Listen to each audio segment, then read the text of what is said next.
बिस्मिल्लाहिर्रहमानिर्रहीम। अस्सलाम वालेकुम स्टूडेंट्स, उम्मीद है आप सब खैरियत से होंगे। हम लोग एक्सरसाइज 1.2 पढ़ रहे थे। क्वेश्चन नंबर 1 और 2 हम लोगों ने कर लिया था। आज हम लोगों ने क्वेश्चन नंबर 3 करना है।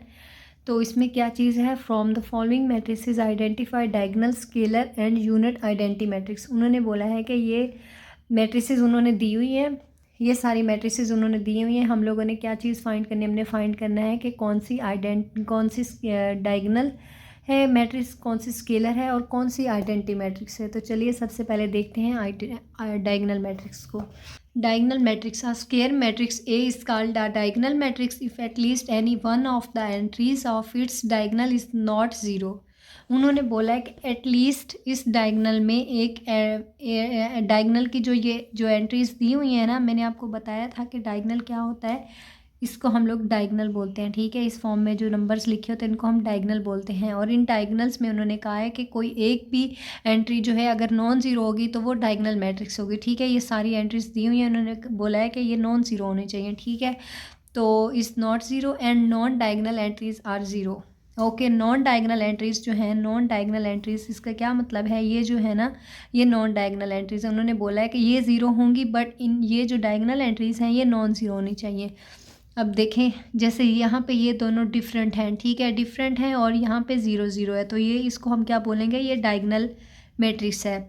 देन उसके बाद हम देखते हैं स्केलर मैट्रिक्स क्या होती है। स्केलर मैट्रिक्स क्या होता है, diagonal matrix is called a scalar matrix if all the diagonal entries are same and non zero.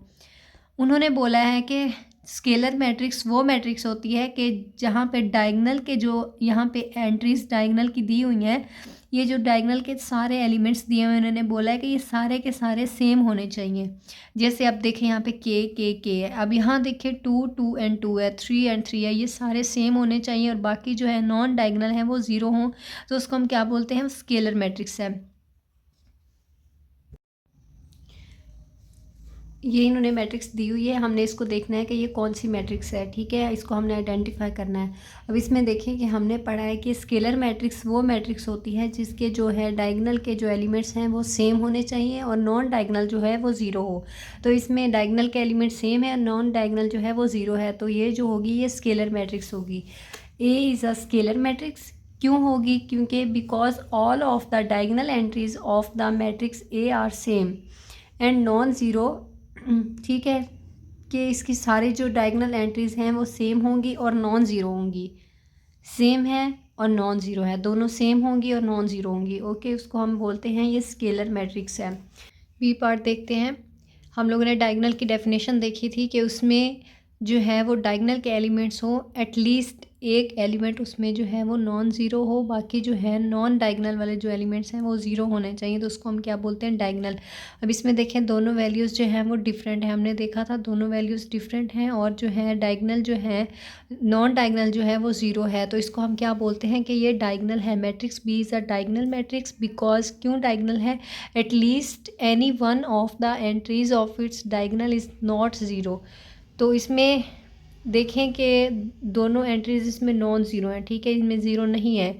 At least उन्होंने कहा है कि वन एंट्री जो है, एक कोई भी एक एंट्री जो नॉन ज़ीरो हो, इसमें दोनों नॉन ज़ीरो हैं तो ये डायगोनल हैं एंड नॉन डायगोनल जो हैं वो ज़ीरो हैं। ठीक है, तो इसको हम क्या बोलते हैं, ये डायगोनल मैट्रिक्स है। पार्ट सी की तरफ चलते हैं। हमने पढ़ा था कि वो मैट्रिक्स जिसके डायगोनल में दोनों वन वन हो तो उसको हम बोलते हैं वो यूनिट मैट्रिक्स है। जिसमें दोनों वन वन हो डायगोनल में, वो यूनिट मैट्रिक्स होती है। तो matrix C is a unit matrix because all diagonal entries are one. जिसमें सारी डायगोनल एंट्रीज वन वन हो उसको हम उसको हम यूनिट मैट्रिक्स बोलते हैं। पार्ट डी देखते हैं। पार्ट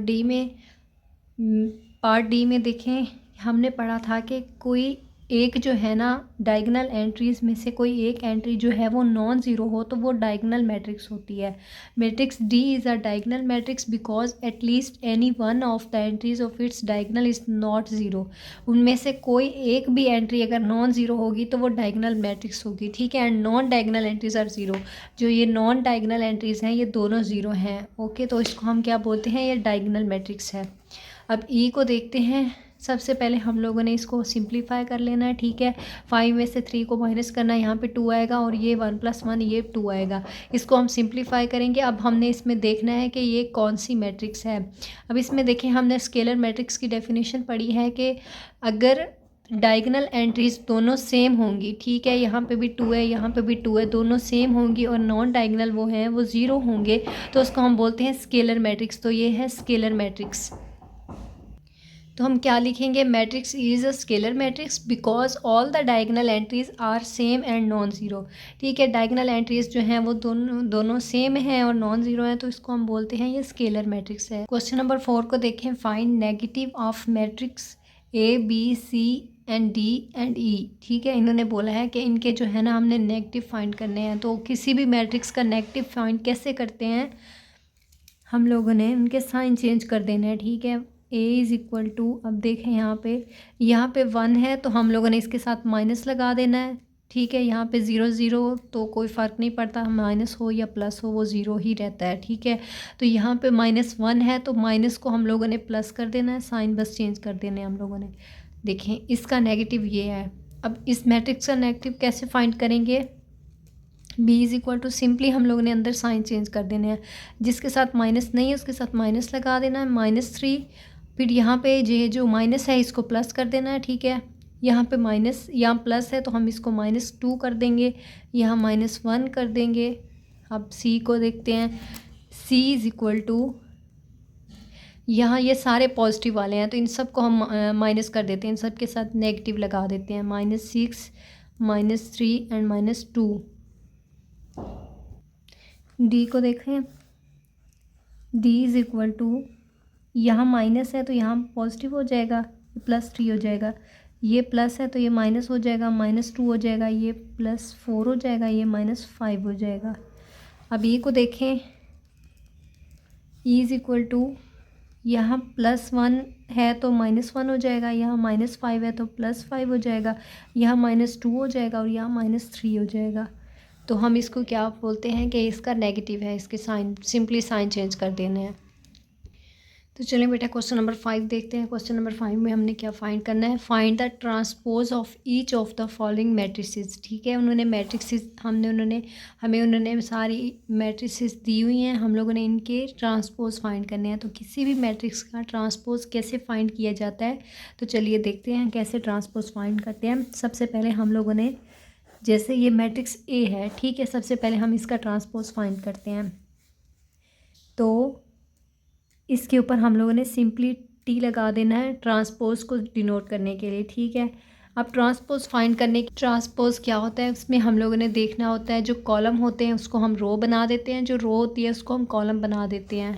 अब देखें इसमें इसका ट्रांसपोज कैसे लेंगे, ये कॉलम है इसको हम रो बना देंगे तो ऑटोमेटिकली ये जो रोज़ हैं ये भी कॉलम में चेंज हो जाएंगी। हम कॉलम को रो बना देते हैं और रोज़ को कॉलम में कन्वर्ट कर देते हैं। अब ये देखें ये कॉलम है, इसको हम रो बनाएंगे तो 0 1 एंड -2 ये एक कॉलम है, कॉलम को हम लोगों ने रो में कन्वर्ट कर दिया, ठीक है, ये रो में कन्वर्ट हो गया। अब 0 जो है ये एक रो है, इसको हम लोगों ने कॉलम में कन्वर्ट कर दिया है। अब ये 1 जो है वो रो थी, इसको हमने कॉलम में, अब रोज़ जो हैं वो कॉलम में कन्वर्ट हो गए हैं, जो कॉलम था वो रो में कन्वर्ट हो गया, तो उसको हम क्या बोलते हैं, ट्रांसपोज। अब देखें जैसे ये B है, अब इसका हम ट्रांसपोज लेते हैं तो हम लोगों ने सिंपली इस रो को जो है ना वो कॉलम में कन्वर्ट कर देना है। तो किस तरह से करेंगे, 5 1 -6, तो ये जो रो है ये कॉलम में कन्वर्ट हो गई है, ठीक है, और ये जो कॉलम है ये सारे रोज़ बन गए, ये जो कॉलम है ना ये रो बन गए हैं, देखिए रो बन गए हैं कॉलम। इसको भी सेम ऐसे ही करेंगे, CT।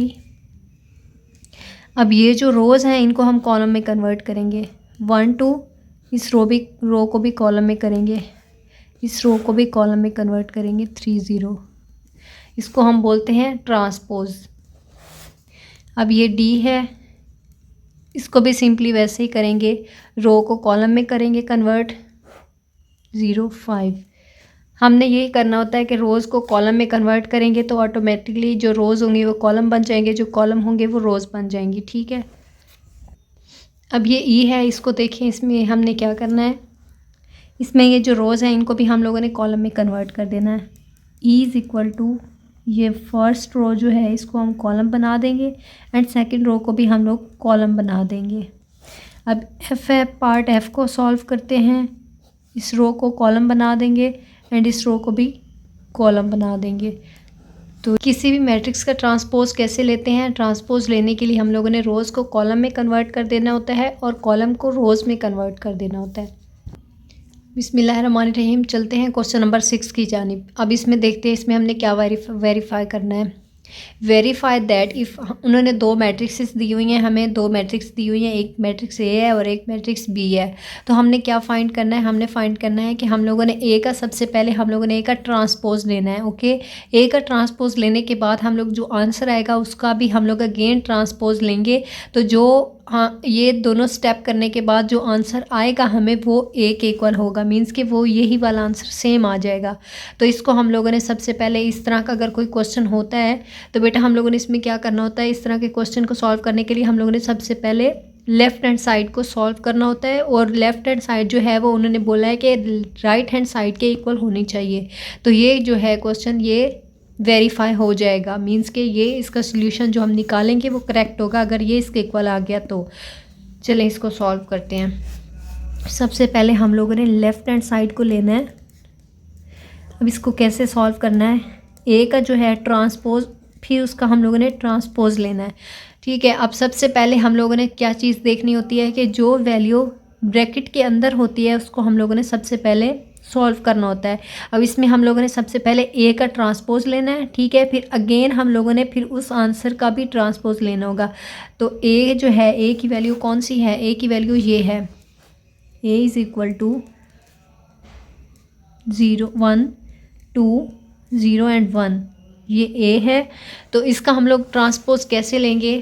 ट्रांसपोज लेने के लिए क्या करना होता है, मैंने आपको बताया अभी कि ट्रांसपोज जब लेते हैं तो रोज़ को हम लोग कॉलम में कन्वर्ट कर देते हैं। ठीक है, और कॉलम को रोज़ में कन्वर्ट कर देते हैं। अब इसका हम ट्रांसपोज सबसे पहले लेते हैं। ट्रांसपोज लेने के लिए हम लोग ने यहाँ पे सिंपली टी लगा देना है इसको ट्रांसपोज को डिनोट करने के लिए। एंड यहाँ पे हम लोग जब इसका ट्रांसपोज लेंगे तो ये जो है रो है इसको हम कॉलम में कन्वर्ट कर देंगे 1 2, और ये भी रो है इसको भी कॉलम में कन्वर्ट करेंगे तो ये आ जाएगा। अब अगेन हम लोगों ने इसको दोबारा फिर से ट्रांसपोज लेना, उन्होंने बोला है कि ए का ट्रांसपोज पहले लेना है आपने, फिर अगेन उसका जो आंसर आएगा उसका भी ट्रांसपोज लेंगे। अब ए के ट्रांसपोज का ये आंसर आ गया, इसका हम अगेन ट्रांसपोज लेंगे। ठीक है, ए का ट्रांसपोज जो हमने लिया है उसका अगेन ट्रांसपोज लेंगे तो वो क्या आएगा? अगेन हम लोगों ने रोज़ को कॉलम में कन्वर्ट कर देना। अब ये रो है इसको हम कॉलम में कन्वर्ट करेंगे, इस रो को भी कॉलम में कन्वर्ट करेंगे। देखिए कितना सिंपली और इजी है कि हम इसको आसानी से सॉल्व कर सकते हैं, बहुत ही आसान और इजी है। तो इसमें आपने बिल्कुल भी परेशान नहीं होना। अब इसमें देखें, अब ये देखें वैल्यू देखें 1 2 0 1 1 2 0 एंड 1, तो सेम आ गया। लेफ़्ट हैंड साइड को हम लोगों ने लिया था और राइट हैंड साइड इसको हमने फाइंड कर लिया। तो क्या है? Left hand side is equal to right hand side. तो लेफ़्ट हैंड साइड जो है वो राइट हैंड साइड के इक्वल हो गई। तो इसका मतलब हमने ये जो क्वेश्चन सॉल्व किया है इसका जो आंसर निकाला वो बिल्कुल करेक्ट है। अगेन अब ये क्वेश्चन नंबर 2 है, इसका क्वेश्चन नंबर 6 है, इसका पार्ट 2 है। पार्ट 1 हमने सॉल्व किया है। सेम पार्ट 1 को देखते हुए आप लोगों ने पार्ट 2 को सॉल्व करना है। किस तरह से? पहले आप लोगों ने बी की वैल्यू लेनी है, मैट्रिक्स लेनी है। बी की मैट्रिक्स ले ली, ठीक है, मैट्रिक्स बी ली। उसके बाद आप लोगों ने इसका ट्रांसपोज लेना है, फिर जो आंसर आएगा उसका अगेन ट्रांसपोज लेंगे तो वो वापस बी के ही इक्वल आएगा। सेम यही मेथड यूज़ करते हुए ये क्वेश्चन आप लोगों ने खुद सॉल्व करना है। ये आप लोगों का होमवर्क है, अच्छे से इसकी प्रैक्टिस करनी है। दुआ में याद रखिएगा। अल्लाह हाफिज़।